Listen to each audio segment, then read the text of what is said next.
Assalamualaikum warahmatullahi wabarakatuh.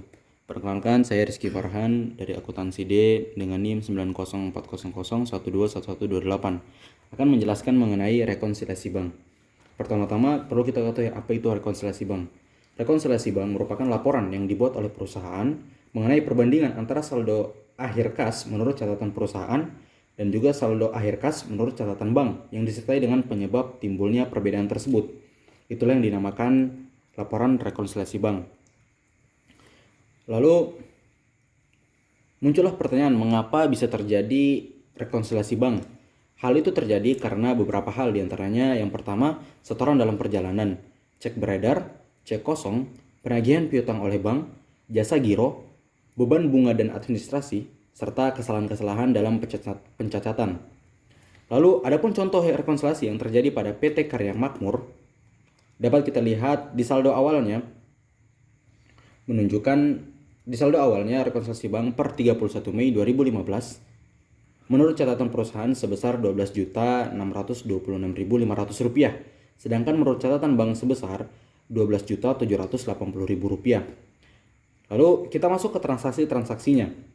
Pada 31 Mei 2015 terjadi setoran kas ke bank sebesar Rp145.000 yang belum dicatat oleh bank, setoran dalam perjalanan yang akan menambah saldo dalam bank.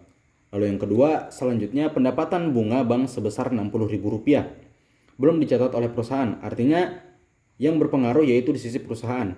Karena kita mendapat bunga, artinya kas kita akan bertambah, maka kita tulis pendapatan atas jasa giro sebesar Rp60.000. Selanjutnya, cek sebesar Rp75.000 yang dikeluarkan oleh perusahaan untuk melunasi utang, tetapi dibukukan sebesar Rp7.500. Artinya pengeluaran dicatat terlalu kecil, maka masuk di kolom perusahaan karena kesalahan catatnya diisi perusahaan, yaitu kita tulis dikurangi kesalahan pencatatan sebesar selisihnya Rp67.500. Selanjutnya, cek yang diterima oleh perusahaan sebesar Rp110.000, di mana dana ini bisa saja tidak ada atau dikurangi. Ini berarti cek kosong. Cek kosong akan mengakibatkan berkurangnya kas diisi perusahaan. Lalu selanjutnya, beban pokok penghasilan yang belum dicatat oleh perusahaan sebesar Rp9.000. Artinya ini akan berpengaruh diisi perusahaan karena kita membayar beban, berarti kas kita berkurang. Selanjutnya, cek yang dikeluarkan oleh perusahaan pada akhir Mei sebesar Rp425.000.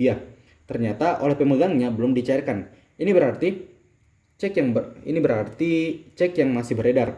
Cek yang masih beredar mempengaruhi sisi bank. Maka kita tulis dikurangi cek yang masih beredar sebesar Rp425.000. Lalu terakhir kita jumlahkan total yang ditambah dan yang dikurangi.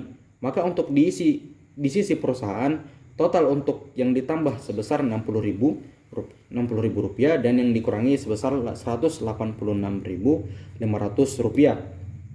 Ini menunjukkan saldo akhir kas perusahaan sebesar Rp12.500.000. Sedangkan untuk sisi bank, total yang ditambah sebesar Rp145.000 dan yang dikurangi sebesar Rp425.000. Ini menunjukkan saldo akhir kas pada bank sebesar Rp12.500.000. Jadi saldo yang benar baik menurut catatan perusahaan maupun menurut bank adalah sebesar Rp12.500.000.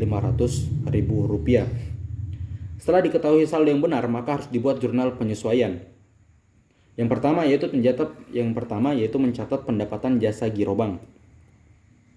Maka kita menjumlahnya kas di bank sebesar Rp60.000, pendapatan giro sebesar pada kredit sebesar Rp60.000. Selanjutnya koreksi atas kesalahan pengeluaran cek. Maka kita catat utang usaha pada debit sebesar Rp67.000, lalu kas di bank pada kredit sebesar Rp67.000. Selanjutnya kita mencatat gagalnya pencairan cek akibat dananya yang tidak ada atau kurang. Maka kita mencatatnya piutang pada debit sebesar Rp110.000 dan juga kas di bank pada kredit sebesar Rp110.000. Dan yang terakhir, kita mencatat beban pajak penghasilan. Maka kita menjurnalnya beban pajak penghasilan sebesar Rp9.000 pada debit terhadap kas Rp9.000 pada kredit dengan total Rp246.500.000. dan dinyatakan balance. Inilah laporan atau contoh daripada rekonsiliasi bank. Cukup sekian. Wassalamualaikum warahmatullahi wabarakatuh.